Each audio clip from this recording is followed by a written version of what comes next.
नमस्कार विद्यार्थियों, आदर्श विद्या मंदिर लाडन की इस वीडियो कक्षा में आप सभी का हार्दिक स्वागत है। आज की कक्षा में हम संधि प्रकरण को आगे बढ़ाते हैं।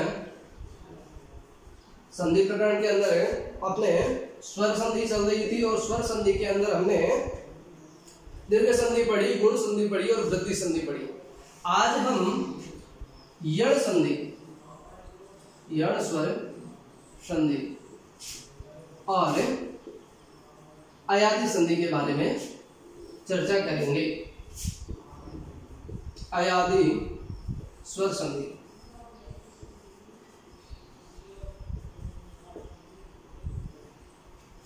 यण स्वर संधि, देखिए यण स्वर संधि का मतलब होता है यण हो जाना।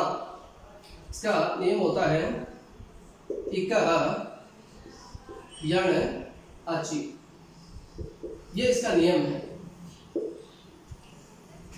इक है यण अचि, इक है जैसे हमें अच किसको कहते हैं, स्वरों को अच कहते हैं। अच मतलब स्वर, तो ऐसे ही इक किसको कहेंगे तो ई, उ, री और रे, इनको हम इक कहेंगे। ई, उ, री, रे, इनको हम इक कहेंगे। और यण किसको कहेंगे हम, या, व, आधे आधे अलग है, र और ल, इनको हम यण कहेंगे। और अचि मतलब अच स्वर, ये एक नियम है। इक यानी ई, उ, री, रे, यानी इक, इकस इक जो है तो षष्ठी विभक्ति का पंचमी षष्ठी में हलंत शब्दों में विसर्ग लगता है और रूप बन जाता है पंचमी और षष्ठी एक वचन। तो इक है, इक का ई, उ, री, रे, इन चारों स्वरों का क्या होता है, यण। यण किसको कहते हैं, ये इक है और ये यण है। जो ई, उ, री, रे, ये चार अक्षर है, इनका यण होना यानी ये वे रे ले होना, यही क्या है, यण संधि है। लेकिन कब होंगे, जब आगे कोई स्वर होगा। स्वर अच्छी अच्छा का मतलब होता है स्वर, तो आगे कोई स्वर होगा तो ई, उ, री, रे का क्या हो जाएगा, ये वे रे ले। अब किसका क्या हो, कि ई का ले हो कि उ का वे हो, किसका क्या हो, इसके लिए हमें तो सीधा सा क्रम ध्यान में रखना है। और अगर हमें उच्चारण स्थान ध्यान में है तो भी हमारा काम है हो जाएगा, क्योंकि इचु ऐसा नाम तालु उच्चारण स्थान एक है, उच्चारण स्थान इनका एक है, तो उपयुक्तमानो तो इनका उच्चारण स्थान एक है। लेकिन हमें सीधा सा याद रखना है कि ई का ये बनता है, उ का वे बनता है, री का रे बनता है और रे का ले बनता है। अस्तु ई का य, उ का व, री का रे और रे का ले बनता है। आगे कोई स्वर होना चाहिए। यहां स्वर का मतलब है असमान स्वर, असमान स्वर। असमान क्यों कहा, क्योंकि हमने दीर्घ संधि पढ़ी है, जब समान स्वर मिलेंगे, क्योंकि ई के बाद में ई मिलेगा तब तो दीर्घ ही हो जाएगा। समान स्वरों में तो कौन सी संधि होती है, दीर्घ संधि होती है। इसलिए असमान यानी ई के बाद में ई नहीं होना चाहिए, उ के बाद में उ नहीं होना चाहिए। तुम क्या कह सकते, ई का ये होता है, उ का वे होता है, री का रे होता है और रे का ले होता है। जब आगे असमान स्वर हो, आगे असमान स्वर हो। अब ई अकेला तो है नहीं, इसका एक दीर्घ रूप भी है, बड़ा ई, तो बड़े ई का क्या होगा, वही ये होगा। जो छोटे ई का होता है वही बड़े ई का होगा, जैसे छोटे ऊ का है वैसे बड़े ऊ का होगा। यानी मात्राएं दोनों कवर होती है इसमें। जैसे कुछ उदाहरण देखते हैं हम। यदि धन अपि, यदि धन अपि, इधर क्या है, ई है, ई के बाद में क्या है, स्वर है। ई के बाद में क्या है, स्वर है, लेकिन स्वर कैसा है, असमान स्वर है ना, क्योंकि इधर तो ई है और इधर है ए है, असमान स्वर है। तो ई का क्या बना देंगे, ई का क्या बनता है, ये, तो ई का ये बना देंगे, तो ये आधा दे बचा ये, और आधा दे बचा ई, जब इसमें से निकाल लेंगे और इसी ई का क्या बना देंगे, आधा ये, और इधर अपी का अपी लिख देंगे। अब जोड़ेंगे तो दे और ये जब जोड़ते हैं तब ये होता है, सीधी सी बात है। लेकिन दोनों में ही कोई स्वर नहीं है, द और ये दोनों में ही कोई स्वर नहीं है, तो ये ए और जोड़ देंगे साथ में, तो क्या बन जाएगा? यद्यपि। क्या बन जाएगा? यद्यपि। जैसे और हम उदाहरण देखें, अति प्लस उत्तम, अति प्लस उत्तम, अति प्लस उत्तम है। इधर है ई है, ई के बाद में क्या है? ऊ है, तो ई के बाद में ऊ क्या है? ए समान स्वर है, क्योंकि ई के बाद में ई नहीं होना चाहिए, ई के बाद में जो ई होता है वही समान होता है। ऊ तो क्या है? ए समान है, तो ई का क्या बना देंगे? वही ये बनाएंगे, तो ए ते आधा बचा, ई निकालेंगे, इस ई का क्या बना देंगे? आधा ये, क्योंकि ये सारे आधे आधे बने हुए हैं भाई। आधे का मतलब है इनके अंदर कोई किसी भी प्रकार का स्वर नहीं है, तो ये बिना स्वर का ये है, इसके अंदर ये आगे वाला ऊ जोड़ देंगे और आगे का तमय लिख देंगे, तो क्या हो जाएगा? अत्युत्तमः। इसी प्रकार से जैसे इति प्लस अत्र, इधर क्या है? ई के बाद में क्या है? असमान स्वर, तो ई का क्या कर देंगे? ये क्या हो जाएगा? इत्यत्र, सॉरी सर नहीं रहेगा, इत्यत्र। इसी प्रकार से इति प्लस आदि क्या हो जाएगा? इत्यादि, एक ये करके इत्यादि हो जाएगा। दोस्तों जैसे और भी उदाहरण है, परि प्लस आवरण क्या हो जाएगा? पर्यावरण। ठीक है, उसी प्रकार से आगे ऊ का वह होता है, तो अनु प्लस अयः क्या हो जाएगा? ऊ का वह करेंगे, तो न आधा बच गया, ऊ का जो वह है वो भी आधा है, उसमें ए जोड़ देंगे, अन्वयः। जैसे सु उधर आगतम, सुधन आगतम, सु के अंदर ऊ है, ऊ के बाद में ए समान स्वर है, तो उस ए समान स्वर है, तो सु के ऊ का क्या बना देंगे? वह बना देंगे, तो से तो आधा बचा, वह बना दिया, वह जो आधा बना इसके अंदर आ जोड़ देंगे, स्वा और आगे गतम। इसी प्रकार से ओ वाले। ठीक है, अब जैसे री के उदाहरण देखते हैं, जैसे पितृ धन आदेश, पितृधन आदेश, इधर री है, री के बाद में असमान स्वर है, तो री का क्या बना देंगे? रे बना देंगे, तो पी ते आधा बचा, एक बार इसको थोड़ा सा समझना, ते आधा बचा, री का क्या बना देंगे? आधा रे, और उसके बाद में आदेश। ठीक है, अब हमें पता है ते आधा है, रे आधा है, आधा ते और आधा रे मिलकर के क्या बनता है? त्रय। क्या बनता है? त्रय। लेकिन वो त्रय भी बिना स्वर का है, आधा है, इसके अंदर कोई स्वर नहीं है, तो हम ये आ जोड़ देंगे, तो क्या हो जाएगा? पित्रादेश। क्या बन जाएगा? पित्रादेश। जैसे आगे कुछ और भी, मातृ धन अनुमति, इसमें भी क्या हो जाएगा? री के बाद में असमान स्वर है, तो री का क्या बना देंगे? रे, तो माँ आधा ते, री का आधा रे प्लस अनुमति, तो ते और रे मिलकर के क्या बनेगा? त्रय, और उस त्रय के अंदर हम ए मिला देंगे, तो क्या बनेगा? मात्रनुमति।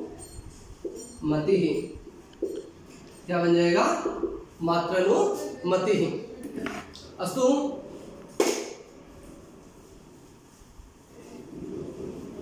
इसी प्रकार से कुछ लृ के उदाहरण भी हम देख सकते हैं, लेकिन लृ के उदाहरण हमारे लगभग इतने महत्वपूर्ण होते नहीं है, एक से उदाहरण होते हैं। जैसे हम देखते हैं कुछ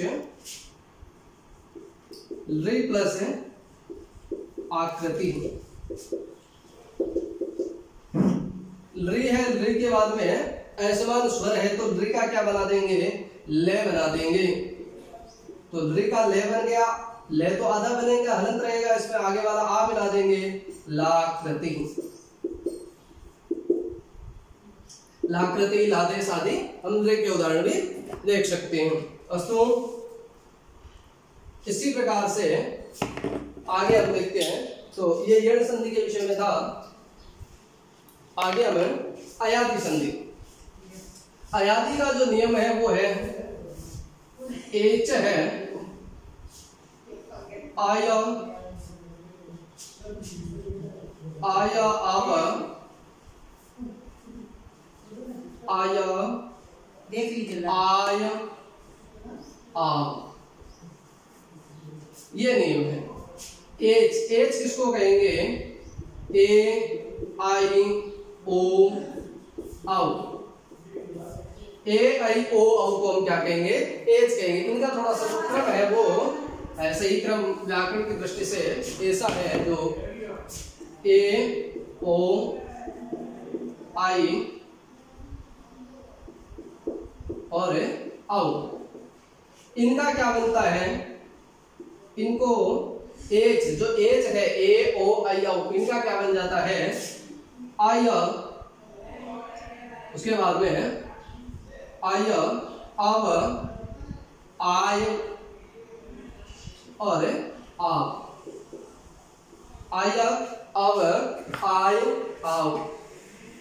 तो थोड़ा सा ऐसे लिख देते हैं हम, आय ए ओ आई और औ।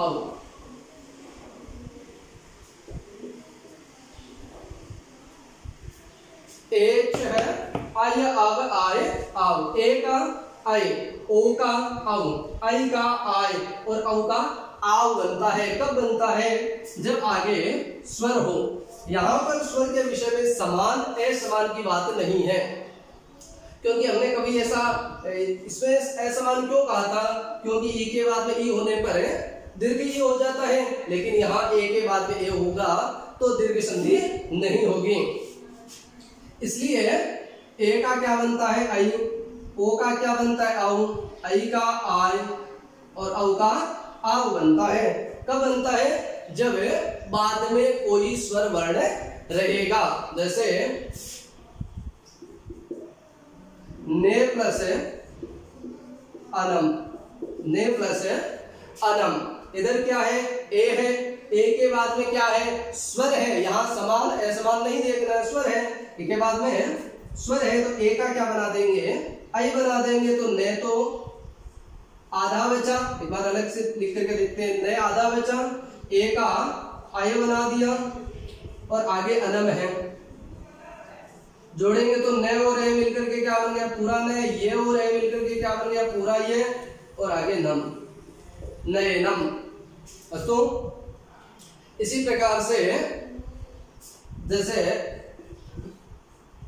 हरे प्लस ए, हरे प्लस ए, तो हरे के अंदर ए है और ए के बाद में स्वर है। यहां देख लीजिए आप, समान स्वर भी है फिर भी यण संधि हो जाएगी, क्योंकि इसके अंदर है समान असमान का, सॉरी अयादि संधि हो जाएगी, क्योंकि इसके अंदर समान असमान ऐसा कुछ विधान करने की आवश्यकता नहीं है और है भी नहीं। तो ए के बाद में ए है, लेकिन ए के बाद में क्या है? हमें तो क्या देखना है? स्वर देखना है। ए के बाद में स्वर है, ए का क्या बना देंगे हम? आय। तो है रे, रे का जो रे का आधा बचा और जो ए है उसका हम आई बना देंगे और उसके बाद में ए जोड़ेंगे तो है रे, रे के अंदर ए मिला देंगे तो ये के अंदर ए मिला देंगे तो क्या बन जाएगा? हरये। चतुर्थ विभक्ति एक वचन का रूप बनाने के लिए हमें ये प्रक्रिया है, लेकिन यण संधि का प्रयोग इसके अंदर हो रहा है, सॉरी अयादि संधि का इसके अंदर प्रयोग हो रहा है। आगे से धन है अनम, क्या बन जाएगा? शयनम। इसी प्रकार से हम कोई भी ए के बाद में असमान, सॉरी समान असमान कोई भी स्वर हो स्वर रहेगा तो ए का क्या बनेगा अय। इसी प्रकार से ओ का देखते हैं तो जैसे पो धन अनम, ओ के बाद में क्या है स्वर है तो ओ का क्या बना देंगे अव, तो क्या बन जाएगा पवनम। क्या बन जाएगा पवनम। जैसे भो धन अनम, भो के अंदर ओ है, ओ के बाद में भी क्या है स्वर है तो क्या बन जाएगा भवनम, ओ का औ करके। ठीक है, ओ का औ करके क्या बन जाएगा भवनम। इसी प्रकार से जैसे गई प्लस अकह, गई प्लस अकह, इधर क्या है आई है, आई के बाद में क्या है ये आई का क्या बनता है आय बनता है, और आई के बाद में क्या है स्वर है तो आई का क्या बना देंगे आय, तो गे आई का बनाया आय और बाद में अकह जोड़ेंगे तो क्या बन जाएगा गायकः, क्या बन जाएगा गायकः।